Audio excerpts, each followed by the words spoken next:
মারুফ কামাল খান সোহেল, বেশ অনেকগুলো প্রসঙ্গ চলে এসেছে। একটি তো লাস্ট কথা দিয়ে শুরু করি যে মানুষ জামাতকে চিনে ফেলেছে, আর কাজ হবে না। আপনি কি একমত কিনা? আমি একমত। মোট কথা হচ্ছে কি, জামাত তো উনি আগে বলেছেন, জামাত তো একটা ক্যাডার ভিত্তিক পার্টি, একটা মনোলিথিক পার্টি। বাংলাদেশের মানুষের যে রাজনৈতিক কালচার এবং রাজনৈতিক বিশ্বাস, তার যে এটার সঙ্গে জামাতের সঙ্গে যায় না, এটা আমি মনে করি। এবং বাংলাদেশের মানুষ কোনো ধর্মীয় হোক, অন্য কোনো দিক থেকে যে কোনো দার্শনিক বা আদর্শিক উগ্রবাদিতাকে, চরমপন্থাকে কিন্তু এদেশের মানুষ সমর্থন করে। ধর্মের ব্যাপারেও এদেশের মানুষ সাংঘাতিক ধর্মভীরু এদেশের মানুষ, আবার একইভাবে কিন্তু সে ধর্মান্ধতার বিরোধী আমাদের দেশের মানুষ। তো সুতরাং এই যে ধর্মভিত্তিক যে রাজনীতি, ধর্মভিত্তিক রাজনীতি খুব বেশি দূর আগাতে পারবে, খুব বেশি শেকড় তার অনেক গভীরে যাবে, এটা আমি মনে করি না।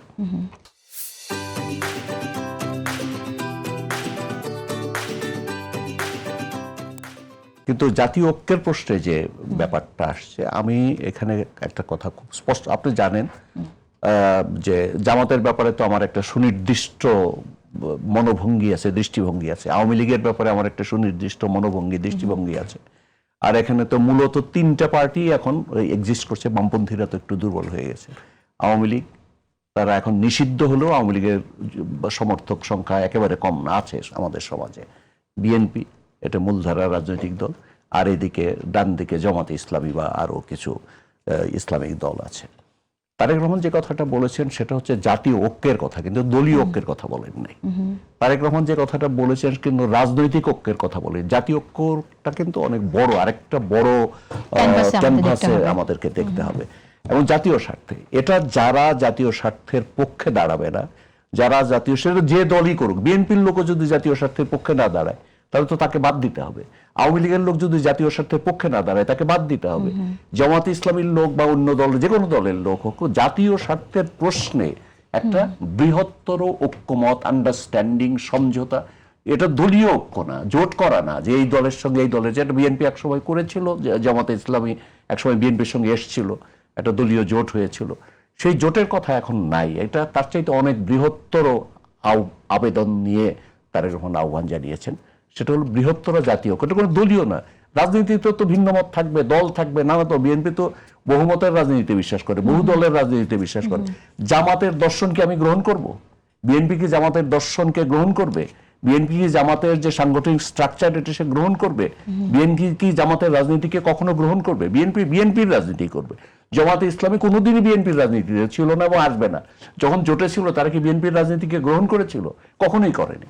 তারা বরং চেষ্টা করেছে যে তিনি বললেন বিএনপির লোকদেরকে তারা মতাদর্শগত হয়ে তাদের দিকে নেওয়া যায় কিনা সেটা, এবং এখানে কত লোক কোথায় কোথায় ইনফিলট্রেট করা যায়, সেটা এটা তাদের রাজনীতি, সেটা তারা চেষ্টা করেছে। সুতরাং রাজনৈতিক দিক থেকে বিএনপি এবং জামাত কখনো এক হবে না। তাদের যে সীমানা, তাদের যে ডিমার্কেশন লাইন, এটা থাকবে।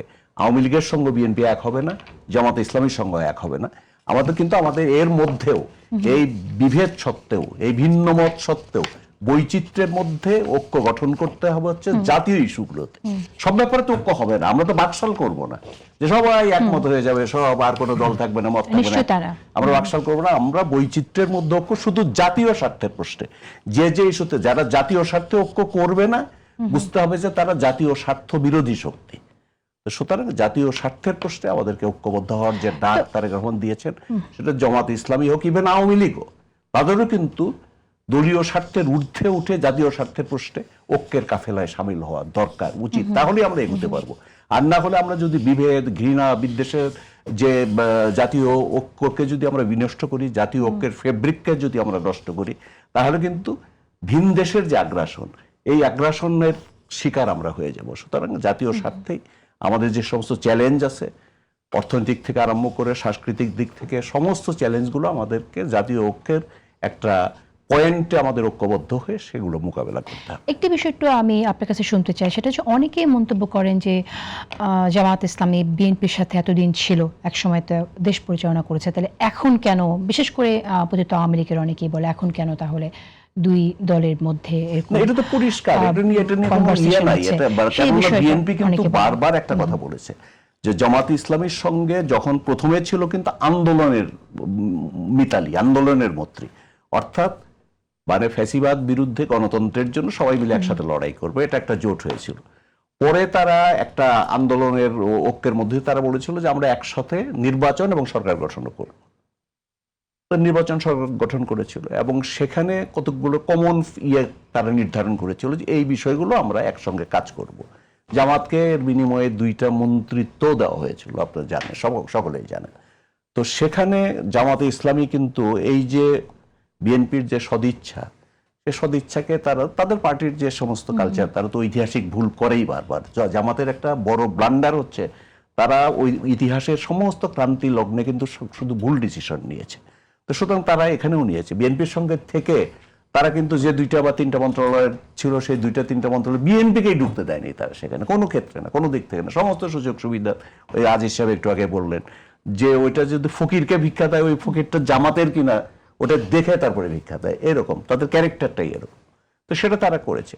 এবং আপনি দেখবেন যে যখন এই যে বিএনপির বিরুদ্ধে একটা বিরাট ষড়যন্ত্র হলো, বিএনপি ক্ষমতা ছেড়ে দেওয়ার পরে বিএনপিকে ক্ষমতায় আসতে দেওয়া হবে না, বেগম জিয়ার উপর অত্যাচার হলো, জিয়া পরিবারের উপর অত্যাচার হলো, তার সন্তানদের, তার 2 ছেলেকে কারারুদ্ধ করা হলো, বেগম জিয়াকে বন্দী করা হলো, এবং বিএনপিকে ধ্বংস করবার জন্য, বিএনপি ভাঙার জন্য ওই যে মঈনুদ্দিন ফখরুদ্দিনের সময় যে উদ্যোগ নেওয়া হলো, ওই সময় কিন্তু জামাতে ইসলামী কিন্তু এই যে 1/11 এর যে অনৈতিক পরিবর্তন, এটা কিন্তু সমর্থন করেছিল।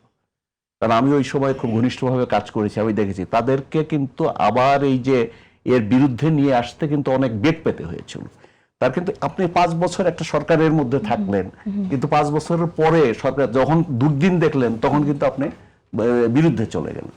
এবং তারপরে আবার যখন ওই 1/11 ফেল করলো, তারা আবার বিএনপির দিকে টার্ন করলো, বিএনপিকে ডিকটেট করবার চেষ্টা করলো। আমি কতগুলো ঘটনার প্রত্যক্ষদর্শী, সাক্ষী আছি। যেমন নির্বাচনে যাওয়ার ব্যাপারে, ওই যে আমি এই প্রসঙ্গটি আমি জানতে চাইছিলাম যে নির্বাচন 1/11 এর পরে যে নির্বাচনটি হলো, সেই নির্বাচনে যাওয়ার ব্যাপারে বেগম জিয়াকে রিজার্ভেশন ছিল, তিনি যেতে চান নাই। কতগুলো বাস্তবতা তাকে নির্বাচনে যেতে খানিকটা বাধ্য করেছিল আমি বলবো। সেই বাধ্যবাধকতার অন্যতম স্রষ্টা কিন্তু জামাতে ইসলামী। তারা কিন্তু বললো যে শেষ পর্যন্ত তারা বললেন যে আমরা মজলিসের শুরাতে ডিসিশন হয়ে গেছে, আপনারা না গেলেও আমরা ইলেকশনে চলে যাব। জামাতে ইসলামীর তৎকালীন যে সেক্রেটারি জেনারেল ছিলেন, এটা আমার সামনে আলোচনা হয়েছে, তিনি এক ধরনের একটা হুমকির মতো বললেন যে না, আপনারা গেলে যান, না গেলে না যান, আমাদেরকে ইলেকশনে যেতে হবে, কারণ আমাদের মজলিসের শুরার সদস্য সিদ্ধান্ত হয়ে গেছে। না হলে আমাদের অ্যানালিসিস হচ্ছে আমরা ইলেকশনে না গেলে আওয়ামী লীগ ক্ষমতায় আসবে, এবং আওয়ামী লীগ ক্ষমতায় আসলে আমরা ক্ষতিগ্রস্ত হব। তারা ইলেকশনে গেছেন এবং তারপরেও আওয়ামী লীগ ক্ষমতায় এসছে। সুতরাং তাদের সমস্ত অ্যানালিসিস, 3 সিট পেয়েছে, তাদের সমস্ত অ্যানালিসিসই যে ভুল, এটা প্রমাণ করেছে সময়।